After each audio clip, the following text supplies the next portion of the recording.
Hello friends, how are you all? I'm Valia and today I'm going to discuss our very important process questions of Hello friends, how are you all? I'm Valia and today I'm going to discuss our very important process questions of 2022 educational subject. So today I'm going to start part 4. In the previous sessions we have completed part 3. So part 1, part 2, part 3. So 3 parts are completed and there were very important questions we have covered, and today I'm also going to cover very important questions. So start करते हैं फिर हम आज का lesson. So question is the term UNCRPD. So the term UNCRPD is associated with. That means कि आपसे इसका complete question वो पूछा जा रहा है, इसकी full form क्या है. तो ये UNCRPD क्या है? आपकी United nation conventions on rights of people with disabilities. ये हम यूनिट 10 में पढ़ते हैं इंक्लूसिव एजुकेशन में. UNCRPD किन के लिए होती है? जो ये उन लोगों के राइट्स हैं जो डिसेबिलिटीज हैं, जिनके साथ प्रॉब्लम है. तो इसकी जो फुल फॉर्म है United nation convention on regulation. नहीं, ये गलत हो गया आपका. यूनाइटेड नेशन कॉन्फेडरेशन, ये भी गलत हो गया. United Nations convention on the rights of persons with disabilities, बिल्कुल ठीक है. तो आपका ये third option is the correct answer. और इसको हम एक बार देख लेते हैं कि जो यूएनसीआरपीडी 2006 में दिया गया, तो इसकी फुल फॉर्म है United convention on the rights of persons with disabilities. था क्या ये? प्रमोट करना, प्रोटेक्ट करना, इंश्योर करना कि जो डिसेबल लोग हैं उनको भी प्रॉपर अपने ह्यूमन राइट्स को पूरा एंजॉय कर सके, उन्हें फंडामेंटल फ्रीडम दी जा सके जिन लोगों के साथ डिसेबिलिटी है, और उनकी इनहेरेंट डिग्निटी को प्रमोट किया जाए, रिस्पेक्ट किया जाए. और जो यूनाइटेड नेशंस के थ्रू अडॉप्ट किया जा चुका था 13 दिसंबर 2006 की असेंबली में.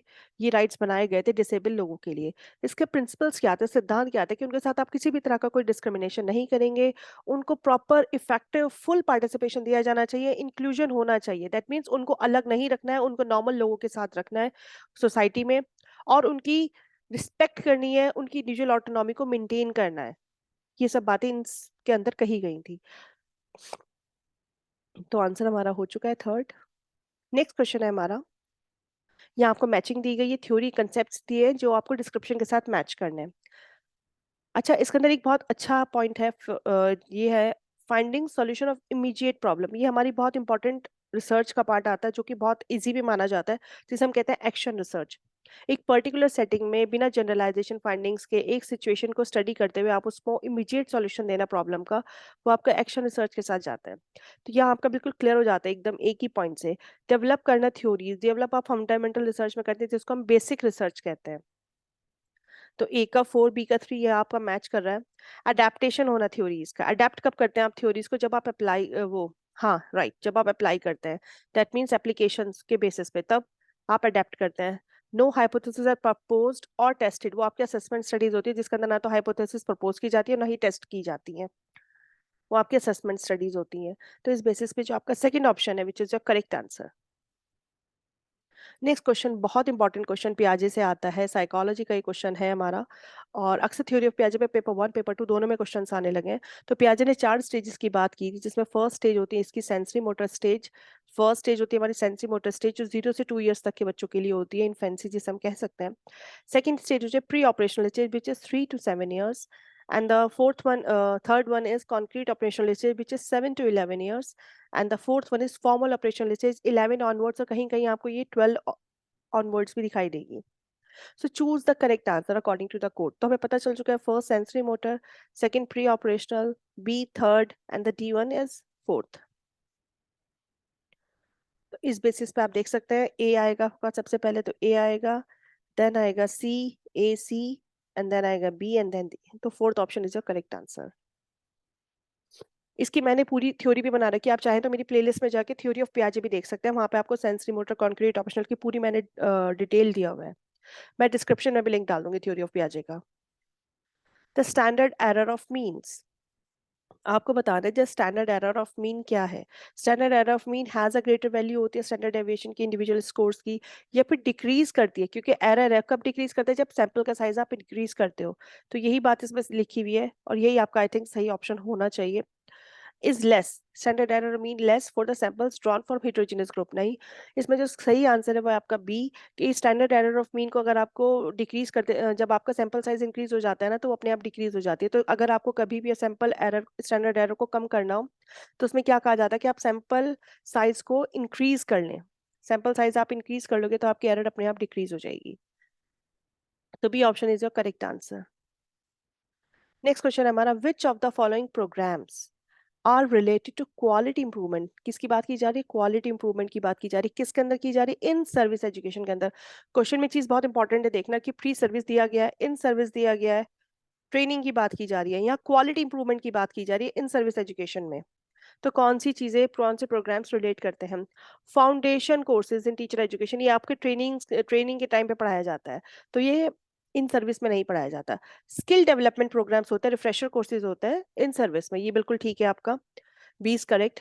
Courses on pedagogy in specific subjects, ये भी आपका बीएड में चलता है, दैट मीन्स इन सर्विस नहीं होता, ट्रेनिंग में प्री सर्विस होता है।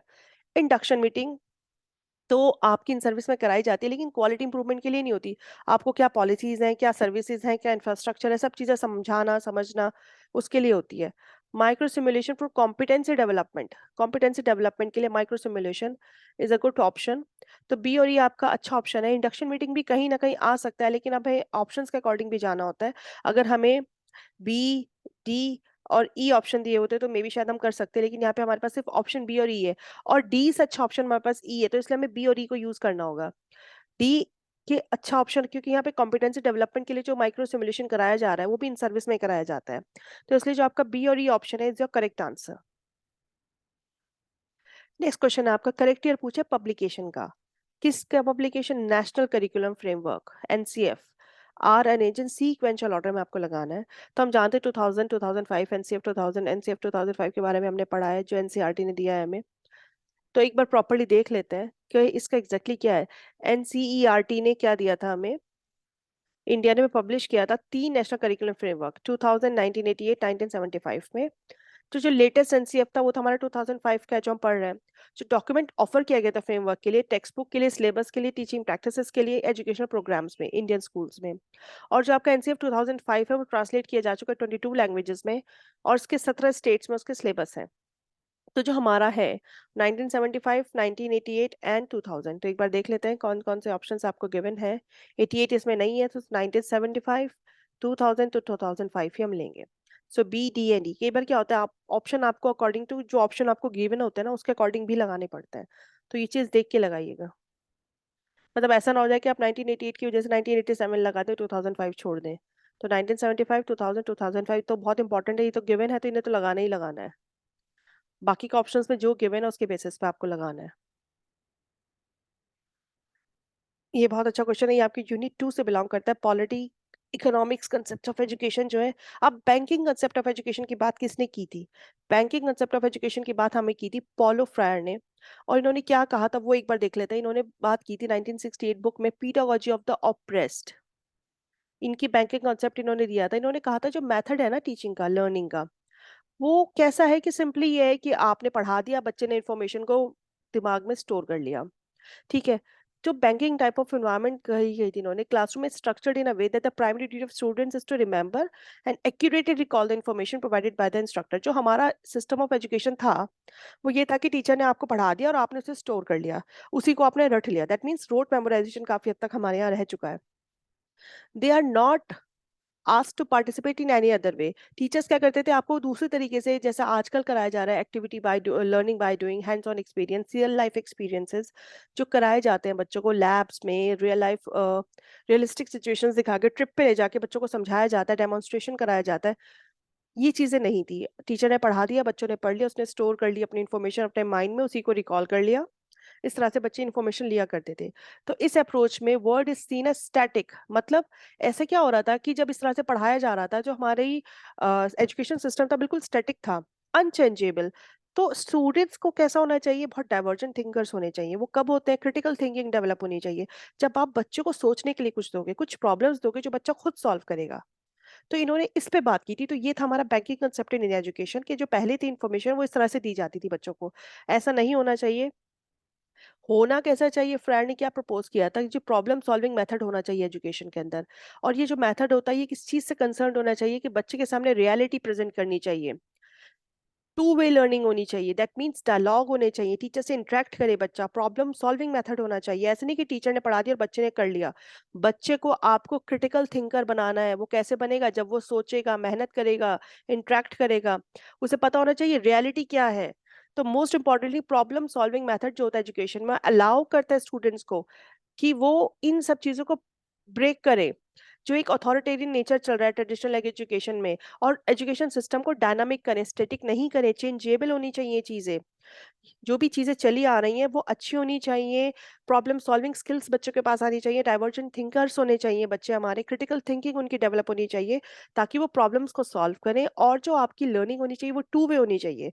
It's not a one way communication. Teacher से बच्चे इंटरेक्ट करें, बच्चे क्वेश्चन पूछें। तो ये चीजें कहीं गई थी बैंकिंग कंसेप्ट ऑफ एजुकेशन के अंदर। तो इसलिए ये आपका करेक्ट आंसर है। सो नेक्स्ट नेक्स्ट क्वेश्चन हमारा, इक्वल एजुकेशनल अपॉर्चुनिटी का क्या मतलब है?